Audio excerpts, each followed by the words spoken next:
Mark Swaffer. It's Big Mike. Getting ready to crush your grapes here, sir. Making, of course, 100% Carmenere from Chile. We know because you are the spiciest Swaffer we know. Got 756 pounds of Chilean Carmenere we're going to crush. Look at these lovely, lovely clusters. It weighs about 2 pounds. Lovely. So we're going to dump these 42 18-pound crates into the crusher destemmer. This is going to take the grapes off the stems, crush them, pump them into the fermentation vat. Once it's in the fermentation vat, we're going to send it over to KJ, and he's going to give you a little fermentation class. So sorry you couldn't be here with us today, but we'll see you soon.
Good afternoon and welcome to a little class on fermentation. One of the most important things that you try to determine when you are making wine is the amount of sugar that's in the grapes, which converts into the alcohol that, by volume, that your wine was going to attain. And you do that by using a refractometer, taking a sample of the must, M-U-S-T, that's what this is called, must. And you can see that they've just come out of the crusher destemmer. And I'm going to go in and get a little sample. And I'm going to make sure I just have the juice. Yeah, it is a little juice. It's all you need is a little bit. And then I'm going to use a refractometer. And I'm going to put it right on there like that. And I'm going to look up to the sky. And there's a reading, and it's from 0 to like 40, and right now we're at 26. 26 is the Brix, the amount of sugar that's in that sample, which is going to equate to the alcohol by volume your wine will be if the yeast eats all the sugar and the must gets gone to completion. Okay, so in this case, it's about, let's see what I say, 26. You divide it by 2, you add 0.5, and you get 13.5% alcohol. That's what this wine will be, alcohol by volume. And we put that on the tape right on the side of the nomenclature that's on there with the recipe. The recipe is written right on the This is 100% Cabernet Sauvignon from South Africa. And we bring grapes in from Chile, South America, and from South Africa in May, which is the southern hemisphere. That's their fall. So we have year-round production here at Grape Expectations. Now,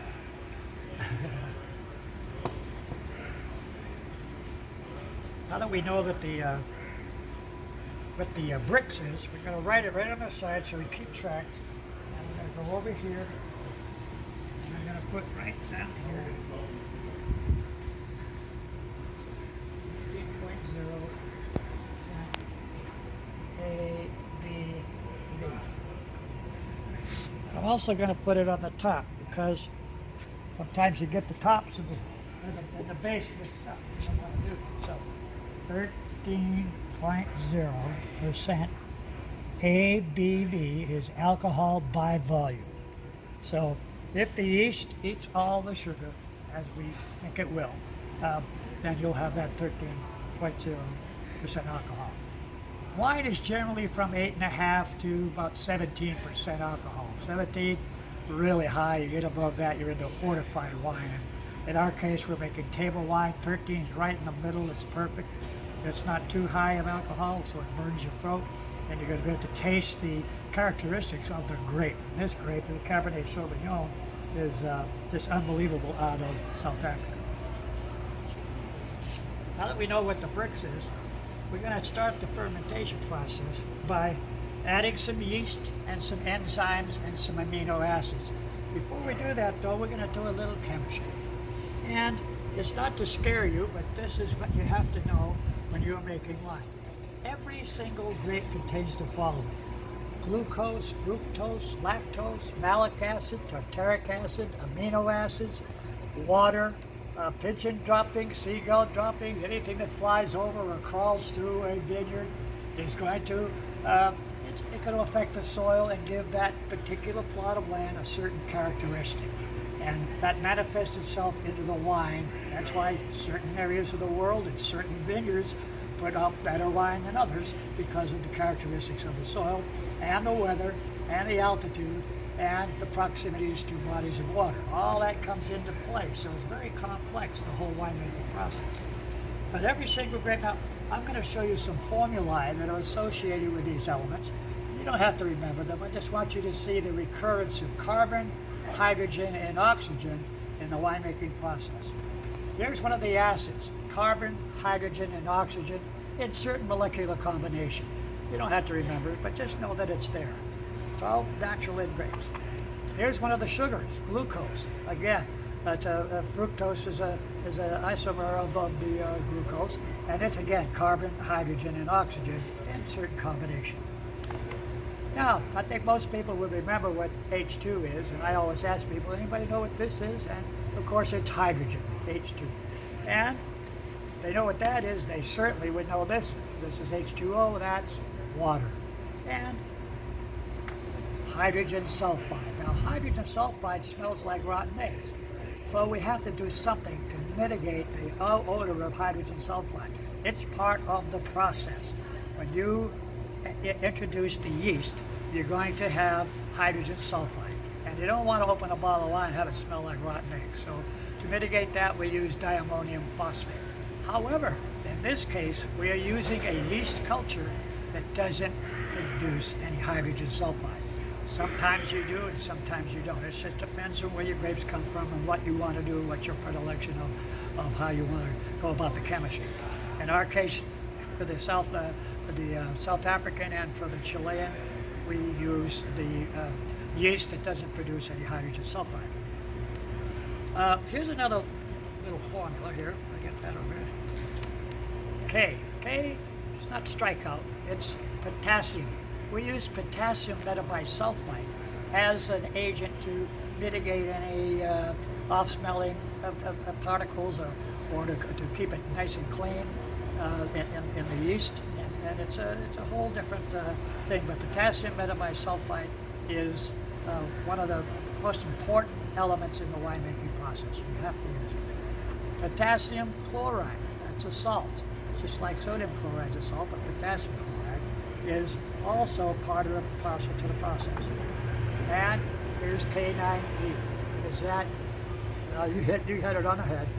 Dog pee. And there's no dog pee in here, but dogs do go through a vineyard, and so it can affect the soil, and you have a lot of fun with that one particular one. But there's a segue here because this is sodium. And there's a lot of sodium in the winemaking process, obviously, and this is sodium chloride, which is also a salt. Okay, so you've got potassium chloride and sodium chloride, and then you have BANA taken twice. Banana. There's no compound. There's no compound like this, but it's a good segue because there's lots of sodium and lots of potassium in bananas. We have a lot of fun with that, by the way. Carbon dioxide, CO2. Now, carbon dioxide, again, is one of the things that forces all the skins to the surface of the must.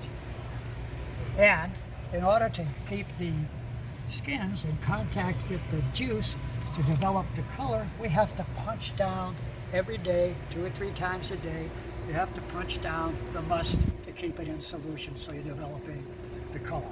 And carbon dioxide is one of those things. So during the course of the week of fermentation, you're welcome to come over here and punch your wine down. And you don't have to do it 3 or 4 times a day, but if you come over during the week, you split it up among the group, and somebody comes in and on Monday, and another person comes in on Tuesday, and and we have people that make wine with us that come every single day and punch the whole row. The reason why we do that is because that way, if you punch the whole row, everybody will get theirs done 3 or 4 or 5 times a day. That helps to develop the color and the flavor of the wine. Sulfur dioxide, again, SO2, it's part and parcel to the process. And fungi, yeast. Yeast is nothing more than fungi. What's the most well-known type of fungi? Mushrooms. Mushrooms. And I saute mine in garlic and a little bit of olive oil and a little bit of shallots and drizzle it over a ribeye, medium rare. Try it sometime. I'll give you the recipe. We're making alcohol after all, and here is one of the alcohols that this is ethanol. Again, carbon, hydrogen, and oxygen in certain molecular combination. So that's a little bit of the chemistry, and it's not anything you have to really remember, but if you have a question on the chemistry of winemaking, please ask me because I'll be happy to help you understand what's going on. Now, having said that, what I have here is the combinations that we're going to use to turn your very, very delicious grape juice into wine. And what we have here is some yeast that I have pre-hydrated for about 15, 20 minutes. It's part of the protocol. And this yeast culture, again, does not produce any hydrogen sulfide. And it's fairly new in the last 4 or 5 years, and so we've experimented with it, and we like it, and so we continue to use it. So that minimizes us, it takes away from us having to add other chemicals. We don't want any interference, and we don't want any introduce anything that we don't have to in the winemaking process. So that's the good thing about the hydrogen sulfide minimized by the yeast culture that we're using now. This culture comes from the south of France, from the Bordeaux region, and from the Tuscany region in Italy. Originally, about 200 years ago, it came from the Greek island of Samos, and it was recultured and recultured and recultured. This will withstand up to 17% alcohol without dying off. Some yeast cultures will only withstand 12 or 13 or 14% alcohol, and if you have a high alcohol wine, you don't want to have a stuck fermentation because then you have to start all over again. And we have 5,000 people coming through here in any given year, and 200 or 300 people a day, and you have to fit them in if you had a stuck fermentation, so we don't want to do that. We're also adding some amino acids, and this also minimizes problems that may have occurred during shipping. These grapes came in all the way from South Africa and from Chile, and they've been on a boat for 2 weeks, 3 weeks, who knows how long it took to get here, and then on a truck from East Coast to here, and we don't know what was in there. So we use a particular enzyme, it's called endozyme to minimize any problems that may have occurred during the transportation. And last but not least is these are time-release tablets, and this is a whole series of vitamins that feed the yeast to give the yeast energy to let the yeast eat all the sugar and convert it into alcohol.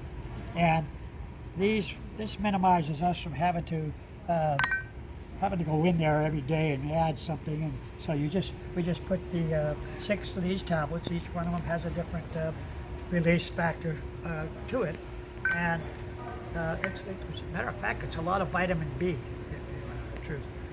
And so there's thiamine and niacin and lots of vitamins in there. So there's good things in wine. That's why it's good for you. So we add that, and I'm going to show you just how we do that right now. Now it's simple because all you really do is you really do just this. You put it in here and you go all the way around, nice and foamy. Okay.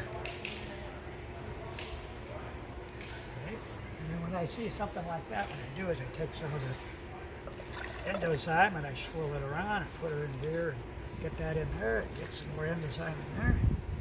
And I add our vitamins. They actually have you do that. You usually throw them up in the air and it splashes all over the place because usually the whole group of you are around and you're looking in here real close and somebody has to put it in there. I don't put it in, you do. And it splashes all over you, and that's why we have people not come just for a cocktail party.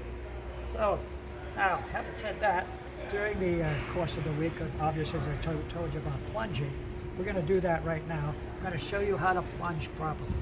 Now the most important thing is to remember you don't want to plunge so vigorously that you bang the bottom. It's not good form.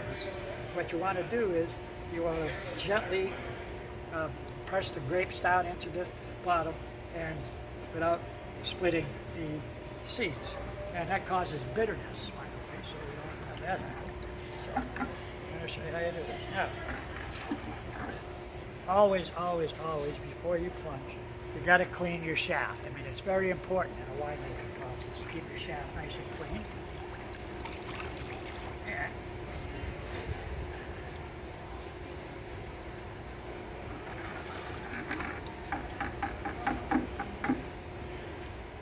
so, you press down. Now, some people, if they're short in stature, as I am, you actually stand up on the edge and you can press down, but I can go ahead and do it without standing on the edge today. And I just caress the bottom. You don't want to bang the bottom. It's not good form. So you go all the way around and you get it nice and juicy. That's the idea. Get it nice and juicy. And this takes about 1 minute and 40 seconds. Most guys know what that is. 1 minute and 40. That right, ladies? Yes, absolutely. So that's what we do. Now, I'm just caressing the bottom and I'm scraping ever so gently, and I'm bringing the grapes that are on the bottom up into solution. Okay? And you do that by putting it on edge and dragging it easily without banging it. And you don't want to split the seeds because that causes bitterness, as I said earlier. And all the way around. And that's all you do. And then when I'm all done, I just give it a little bang. And then when you're all finished plunging, you gotta clean your shaft once again. So you don't want to have a sticky shaft. I mean, it's not good for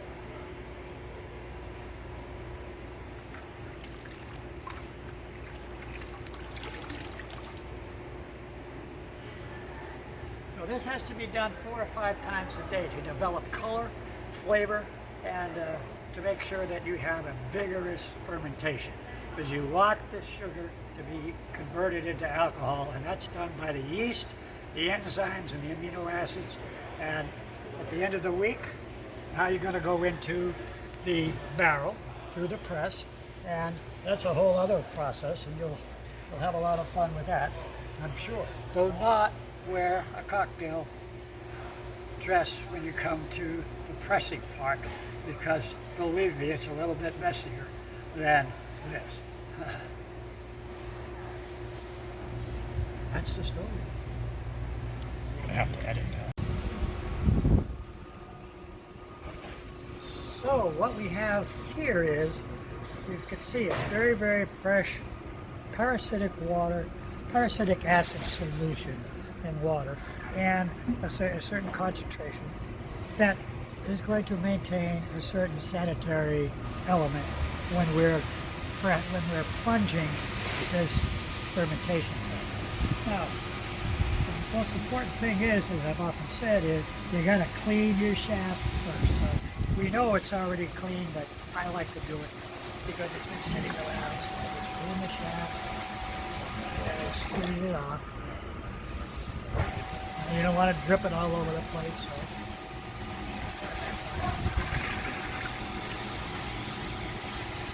Now, one of the reasons why we plunge in the first place is to develop color, because whether you know it or not, the juice of red grapes is clear.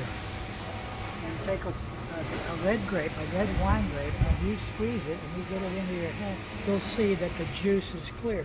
So in order to develop the color, we have to keep the juice in contact with the skins because the color comes from the skins.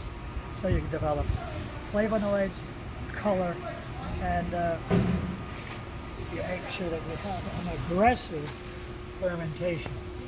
So you can see this is getting pretty loose. We're probably going to go into the barrel here pretty soon with this particular cauldron. And the odors, as you plunge very, very gently so that you don't split the seeds, causing bitterness. So you have to be gentle with it. This is romance after all. This is not making vodka or tequila. This is gentle. So all the way around, and then because there's the carbon dioxide that's engendered during the fermentation process forces the skins to the surface, but there are a few on the bottom, so we scrape it ever so gently, bring it up, and then give it a little bang, and then go over here. And you can see we're developing nice and color. And as the week of fermentation goes on, the solution gets looser and looser. We got a lot of wine in there now. It's not that thick cap that we had to press down and almost stand up in between two to fit through the cap. Well, now we're right near the end. This is getting ready to go in the barrel. So it's probably a couple days away. Now that we've got this all nice and give it a little bang. And then, very important, clean your shaft. You don't want a dirty, sticky shaft lying around the wine. There we go.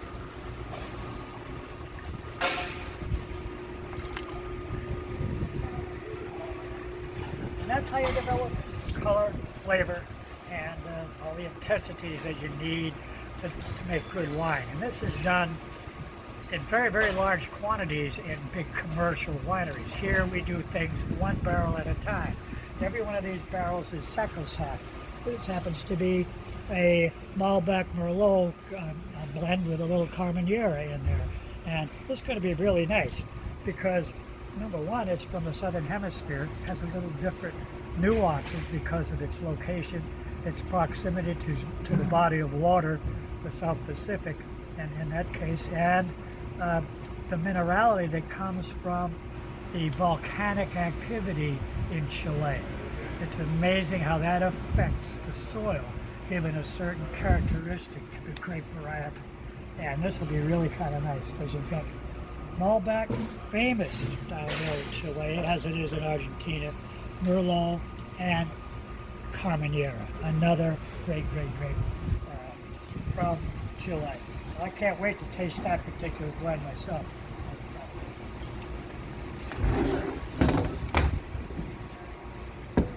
Let's see what we have here. We have a Carmenere, Cabernet Sauvignon, and a Cabernet Franc. And 3 great grapes, all from Chile. Kyle Arnold's got this. I can see that we already started with me. Now this one has a entirely different characteristic. And the olfactory emanation is entirely different from the one that we just plunged. This is obviously the Carmenere comes through more prominently in this one than it did in this one, because there's only 5% of the Carmenere in the one we just did. This one, we got about 80% Carmenere, so it's mostly that grape that used to be part of the Bordeaux blend. One of the 5 grapes that were allowed to be part of the Bordeaux blend. It went out of favor in the 1800s, found its way down to Chile, where they thought it was Merlot for many years. And then Dr. Meredith at University of California, Davis, did a DNA analysis recently, because DNA, you make a DNA analysis on everything now, your earlobe, your derriere, your eyeballs. Anyway, she determined that there's something about this when she tasted the grapes, that they were different and they were supposed to all be Merlot. Did a DNA analysis and found out, no, it's the long lost Carmenere that used to be part of the Bordeaux blend and made Chile famous, absolutely. As a matter of fact. So let's see what this one. Give another little wipe just in case anybody came by.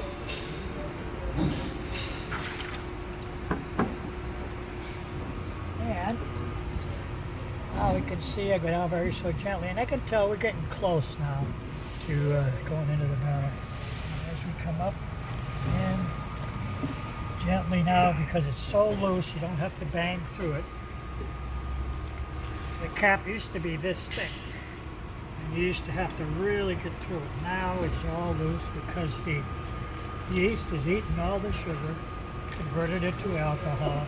There's less carbon dioxide being developed, so you don't have a big cap.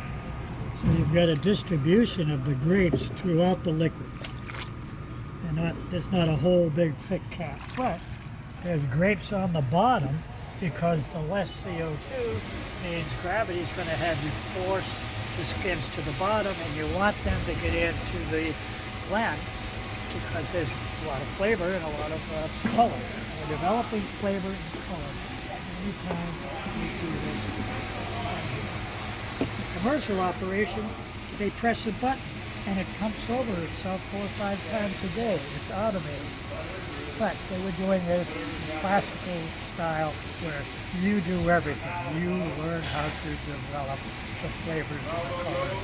And that's the difference between a commercial house and a home winemaker, or the way we do it here is Grape Expectation. So I'm being very gentle with it. I'm going around and mixing the top part. I don't want to bang it on the bottom, because that would cause bitterness, which we don't want. And again, give it a little bang. And once again,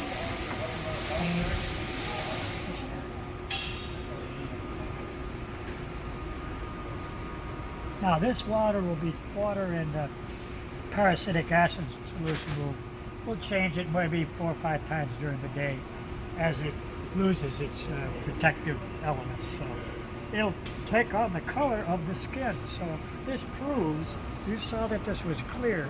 You saw that now just coming out after just 2, it's taking on the color of the grape skins. So that's the proof of the pudding. And that's how your wine is developed, the color of your wine. Hey guys, it's Mike with Grape Expectations.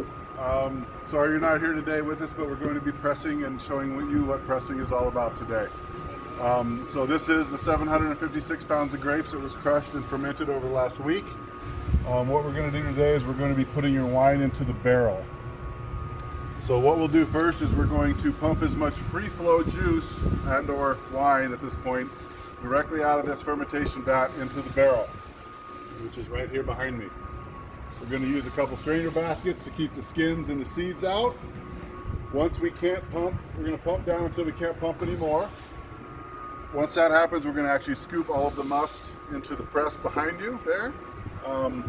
And at that point, we're going to go ahead and press out the rest of the juice.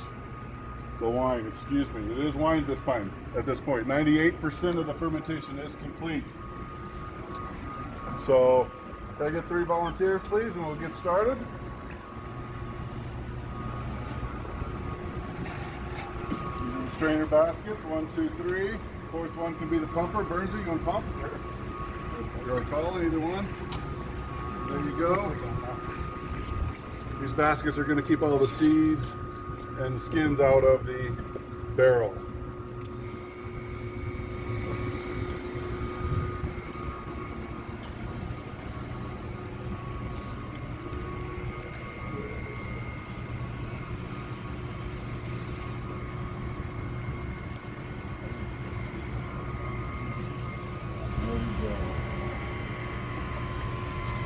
So we're going right into the barrel. Good flow. Good flow today. So we're going to fill the barrel to where it's almost full. We're going to leave a little space at the top. Like I said, 98% of fermentation is complete. We want to leave a little bit of room for expansion at this point for that last little bit of fermentation that we'll finish out over the next couple weeks. It's producing CO2, so we need to leave room for expansion.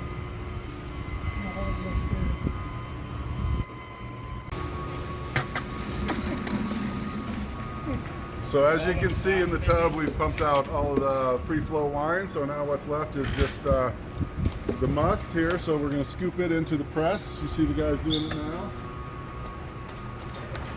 Once we get it full, we're going to go ahead and put some blocks in there. And we're going to press the rest of it out. This is the fun part. It's a little bit messy.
How's it looking, Adam?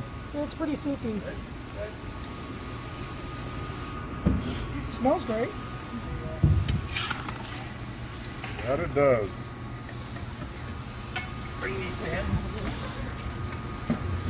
So what we're doing with this paddle right here, let me see this real quick, Adam, is we're just trying to smooth it out a little, and we're also just trying to get a little extra juice out of here before we block it up. That way it helps press it. It helps press it.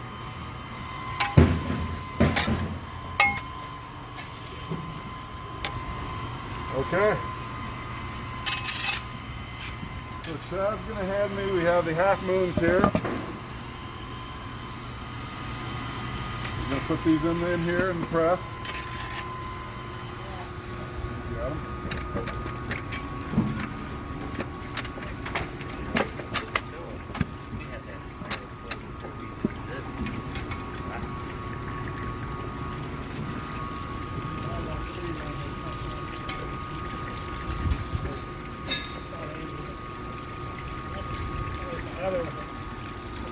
take these blocks. I'm going to block it up. Thank you, Chad. Chad's my helper over here to my right. Everyone say hi to Chad. Hi, Chad.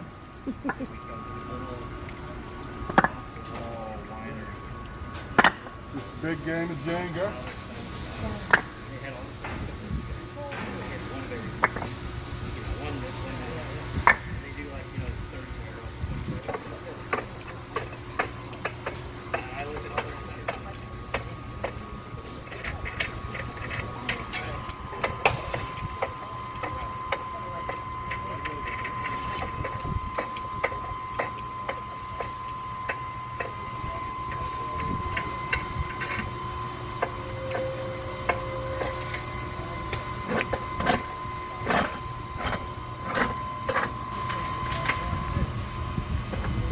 So now we're going to lower the head so it starts to put pressure on the blocks.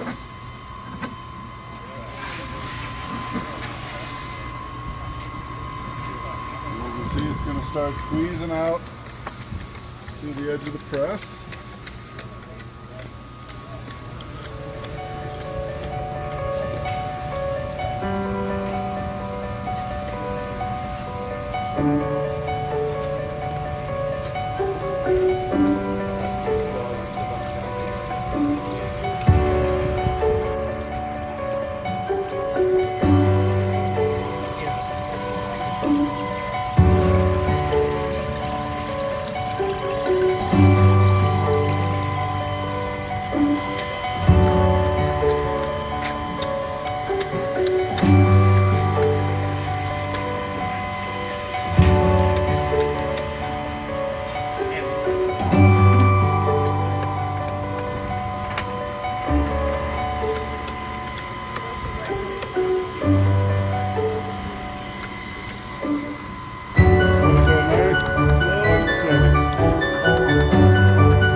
Okay guys, this is what's left of your 756 pounds of grapes. We call it the cake. Basically what we're going to do is we're going to cut the cake.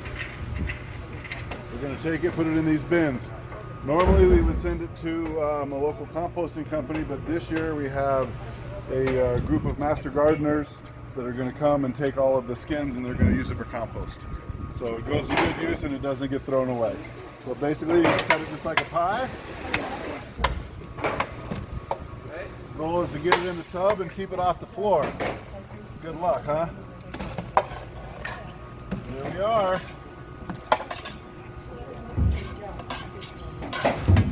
So not much left.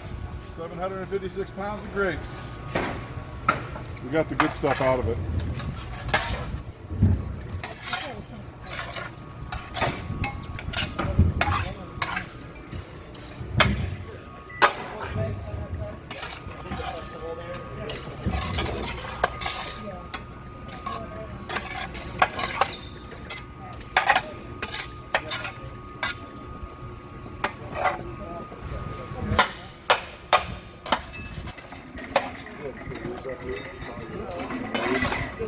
We'll put the rest of it on yours.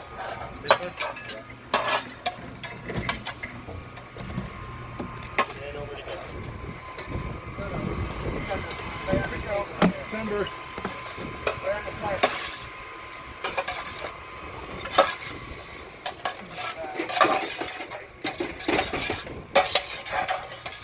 How much would you say those two bins weigh? 1,000,000 pounds. I don't know, Grace, how much does that bin weigh? That probably weighs about, it's probably about 60 pounds. Yeah. So it starts out with about 750 something and ends up about 160 something. Yeah, that's probably a safe guess. Or 120 something. I can do math.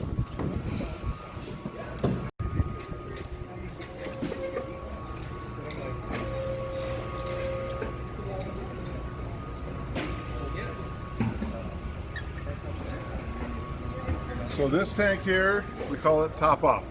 top off wine. We collect it once we fill the barrel as full as we're going to fill the barrel today. We collect the rest of the wine and it goes into this stainless steel container. We label it top off, and basically what we use this wine for is for topping the barrels throughout the process. The first real time that we use this is at racking. When we remove the sediment out of the barrel, we would need to replace that with some volume of wine. This is the wine we use. This wine gets treated just like your wine. Once this tank's full, we're going to pump it into a barrel, and it gets barrel aged just like your wine. However, it is a slight blend. So whatever grapes we're pressing today goes into this. It is a blend, and then we use it for topping and or as well throughout the process, evaporation. Anytime we need to top the barrels, this is the wine we use. Hi guys, who knows what this is called? Anyone? Anyone? All right, usually I get all kinds of fun answers. It's called a bung. This is a special bung, and not just because I'm holding it. This is called a fermentation bung. You'll notice there's a little relief valve on it. So as fermentation finishes up, if there's any CO2 that builds up in the barrel, it allows it to release. So once fermentation's done, we can push the nipple down, and it becomes a permanent bung. So since you're not here, I'm going to put your bung in your bung hole. Pull the nipple so that it can breathe. And there you go. Mike with Grape again. Just wanted to kind of wrap up your virtual winemaking experience here for the Crush and Press for the South African and Chilean season. First off, I just wanted to say thank you. We appreciate you guys being patient and understanding that we weren't able to bring the groups in. We missed you guys. We wish you were here, but thanks for understanding. So hopefully you'll have enjoyed the videos. Also, the next step of the process is going to be racking. That will be in the fall. It happens at the end of October, beginning of November. We fully anticipate by then you guys will be able to come in back in. We'll be able to get a hangout again, and you'll be able to participate in the racking. Other than that, quick announcement on the Bacchus Awards. August 8th is still on. We will definitely keep everyone posted if there's any changes. Other than that, we hope to see everyone in the fall, and have a great summer. Thanks again.